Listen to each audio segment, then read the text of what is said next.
ప్రేక్షకులందరికీ నమస్కారం అండి.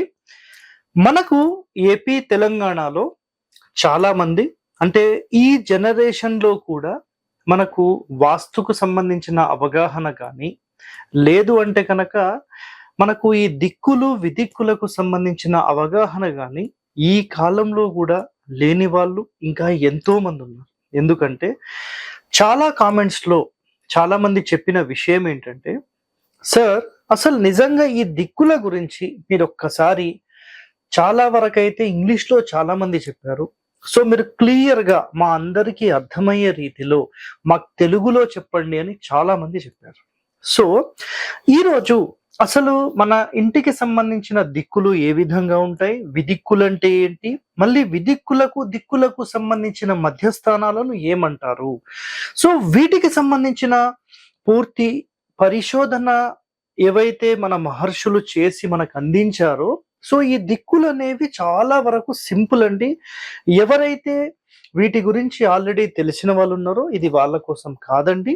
ఎవరైతే వాస్తుకు సంబంధించి గాని, దిక్కులకు సంబంధించి గాని పిల్లలతో సహా ఎవరైతే నేర్చుకుందాం అనుకుంటున్నారో ఇది వాళ్ళ కోసం.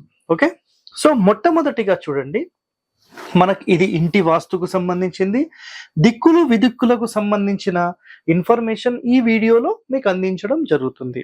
సో మొట్టమొదటిగా గుర్తుపెట్టుకోండి, నేను మిమ్మల్ని చూస్తున్నాను అంటే నేను తూర్పు చూస్తున్నాను అనుకోండి. ఎగ్జాంపుల్ అంటే సూర్యుడు నా ముందు ఇట్లా ఉదయిస్తాడు. సో నేను ఎక్కడైతే చూస్తానో దానిని మనం సింపుల్ గా తూర్పు అంటాము. సో తూర్పుకి ఆపోజిట్ లో ఉండేది పడమర. సో ఈ రెండిటి మధ్యలో దక్షిణం, ఉత్తరం. సో తూర్పు, పడమర, ఉత్తరము, దక్షిణము. సింపుల్ గా ఇక్కడ చూడండి, నేను ఇక్కడ నిలబడి ఇక్కడ కుడివైపు అంటే స్ట్రైట్ చూస్తే తూర్పు, పడమర వెనకాల ఉంటుంది. అండ్ నేను నుంచిన రైట్ సైడ్ కి దక్షిణం ఉంటుంది, లెఫ్ట్ సైడ్ కి ఉత్తరం ఉంటుంది. ఓకే. సో ఇందులో మొట్టమొదటిగా మీకు దిక్కులు చెప్పాను. సో ఎవరైతే ఇంగ్లీష్ కి సంబంధించి అడుగుతారో ఇది వాళ్ళ కోసం కూడా రాస్తున్నాను. ఈస్ట్. సో ఇక్కడ మొట్టమొదటిగా చూడండి తూర్పు అనుకున్నాం. సో ఇదంతా కూడా తూర్పు కాదండి. వాస్తులో ఈ వైపు తూర్పు, రైట్. కానీ ఒక ఇంటిని విభజించే క్రమంలో మనం కేవలం ఇక్కడి నుండి ఇక్కడి వరకు మాత్రమే తూర్పు. ఎందుకంటే ఈ వీడియోలో ఇంతవరకు మీరు తెలుసుకొని కొన్ని విషయాలు మీరు తెలుసుకుంటారు. కాబట్టి చాలా శ్రద్ధగా, జాగ్రత్తగా ఈ పాయింట్స్ అనేవి వినండి.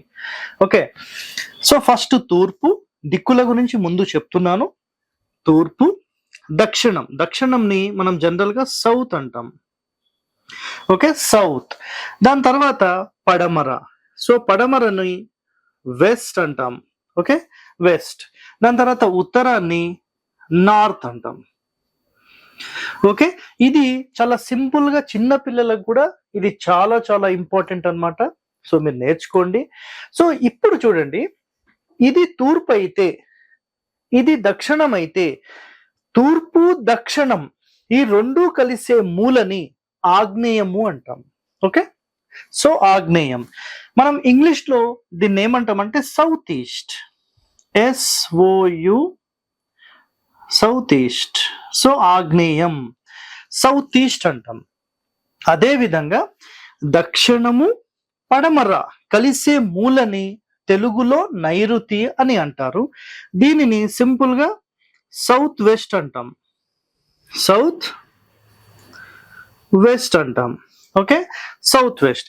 సో పడమర, ఉత్తరం కలిసే మూలని వాయువ్యం అని మనం తెలుగులో మాట్లాడతాం. దీన్ని సింపుల్ గా నార్త్ వెస్ట్ అంటాం, మూల. ఓకే. దాని తర్వాత ఉత్తరము, తూర్పు ఈ రెండు కలిసే మూలను ఈశాన్యము అని మాట్లాడతాం. దీన్ని మనం ఇంగ్లీష్ లో నార్త్ ఈస్ట్ అంటారు.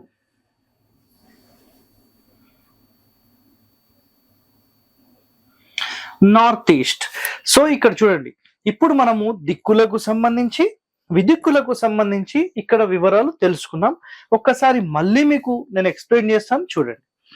తూర్పు, ఆగ్నేయము, దక్షిణము, నైరుతి, పడమర, వాయువ్యము, ఉత్తరము, ఈశాన్యం. సో 4 దిక్కులు, 4 విదిక్కులు. సార్ దిక్కులంటే ఏంటి, విదిక్కులంటే ఏంటి? సింపుల్ చూడండి. దిక్కులంటే ఈ మొత్తం మన ప్లేస్ కి సంబంధించిన తూర్పు సెంటర్ పాయింట్, అంటే సెంటర్ పాయింట్ ని మనం ఏమంటాం అంటే దిక్కు అంటాం. ఈ 4 సెంటర్స్ ని దిక్కులు అంటాం, 4 కార్నర్స్ ని విదిక్కులు అంటాం. ఓకే, సో ఇది తెలుగులో అయిపోయింది కదా.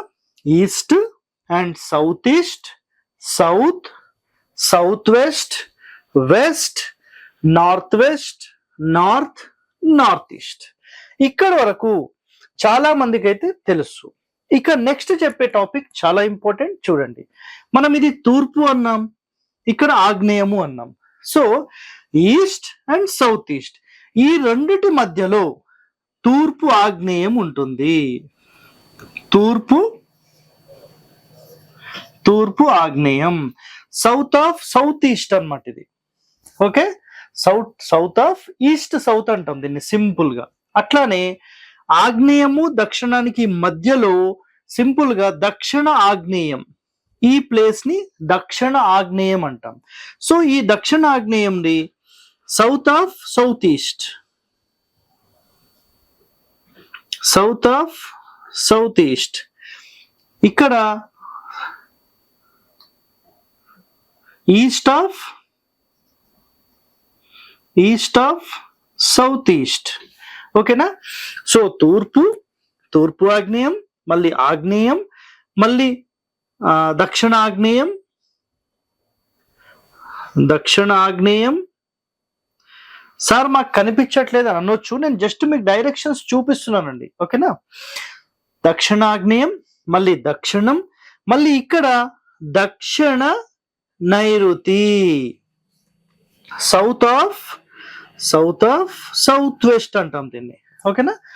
మళ్ళీ సౌత్ వెస్ట్ పూర్తి నైరుతి. ఇప్పుడు మళ్ళీ ఇక్కడ వెస్ట్ ఆఫ్ సౌత్ వెస్ట్ అంటే పడమర నైరుతి, పడమర నైరుతి. సో నైరుతి, పడమర నైరుతి, పడమర, ఇక్కడ మళ్ళీ పడమర వాయువ్యం, వెస్ట్ ఆఫ్ నార్త్ వెస్ట్, లేదంటే వెస్ట్ ఆఫ్ వెస్ట్ నార్త్ అని కూడా మీరు అనొచ్చు. So west of west north. ఇప్పుడు ఇక్కడ చూడండి, మళ్ళీ ఫస్ట్ నుంచి ఒకసారి చెప్తాను వినండి. తూర్పు ఈస్ట్, తూర్పు ఆగ్నేయం, ఈస్ట్ ఆఫ్ సౌత్ ఈస్ట్, ఆగ్నేయం సౌత్ ఈస్ట్. మళ్ళీ ఈ ప్లేస్ అంటే ఆగ్నేయానికి దక్షిణానికి మధ్యస్థానంను మనం సింపుల్ గా సౌత్ ఆఫ్ సౌత్ ఈస్ట్ అని మాట్లాడతాం, దక్షిణ ఆగ్నేయం. నెక్స్ట్ దక్షిణము, దక్షిణ నైరుతి, ఈ రెండిటి మధ్యలో ఉండేది దక్షిణ నైరుతి, సౌత్ ఆఫ్ సౌత్ వెస్ట్. నైరుతి పూర్తి మూల నైరుతి. అలాగే వెస్ట్ ఆఫ్ సౌత్ వెస్ట్ అంటే పడమర నైరుతి. నెక్స్ట్ పడమర, దాని తర్వాత పడమర వాయువ్యం, వెస్ట్ ఆఫ్ వెస్ట్ నార్త్ అనొచ్చు, నార్త్ వెస్ట్ అయినా ఏదైనా పర్వాలేదు, రైట్. Next north west వాయువ్యం.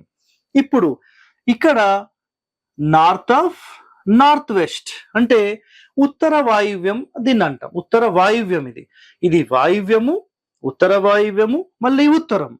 మళ్ళీ ఇక్కడ ఉత్తర ఈశాన్యం అంటే north of north east. Okay, దాని తర్వాత అంటే కంప్లీట్ నార్త్ ఈస్ట్, మళ్ళీ ఈస్ట్ ఆఫ్ నార్త్ ఈస్ట్, మళ్ళీ ఈస్ట్. దీన్ని తూర్పు ఈశాన్యం అంటాం. సో ఇలా మనం ముందుగా కేవలం ఈ రోజు వరకు దిక్కులు విదిక్కుల గురించి మాత్రమే మీరు చాలా ఎపిసోడ్స్ లో చూశారు. కానీ మొట్టమొదటిసారిగా మనకు శాస్త్రాల్లో కంప్లీట్ డెప్త్ గా మీరు వెళ్ళాలంటే ఈ మొత్తం సమాచారం చాలా చాలా ఇంపార్టెంట్. ఇదొక్కటి మీరు నేర్చుకుంటే మీరు వాస్తుకి సంబంధించిన పుస్తకాలు చదివేటప్పుడు ఈ పాయింట్స్ చాలా ఇంపార్టెంట్ అండి. మళ్ళీ ఒక్కసారి మీకు రిపీట్ చేస్తాను, చూసుకోండి. తెలుగులో రిపీట్ చేస్తాను. తూర్పు, తూర్పు ఆగ్నేయం, ఆగ్నేయం, దక్షిణాగ్నేయం, దక్షిణం, దక్షిణ నైరుతి, నైరుతి, పడమర నైరుతి, పడమర, పడమర వాయువ్యం, వాయువ్యం, ఉత్తర వాయువ్యం, ఉత్తరం, ఉత్తర ఈశాన్యం, ఈశాన్యం, తూర్పు ఈశాన్యం, తూర్పు. సో మీకు అన్ని పాయింట్స్ క్లియర్ గా అర్థమైందని నేను అనుకుంటున్నాను. ఇలాంటి చాలా క్లియర్‌గా మీరు వాస్తుపరంగా నేర్చుకోవాలనుకుంటే మన ఛానెల్‌ని సబ్స్క్రైబ్ జేసుకోండి. ఇలాంటి మరిన్ని వీడియోస్ మీకు కావాలంటే మనం అందించే ప్రతి ఎపిసోడ్‌ని మీరు చూస్తూ ఉండండి. Stay tune to our channel. Thank you.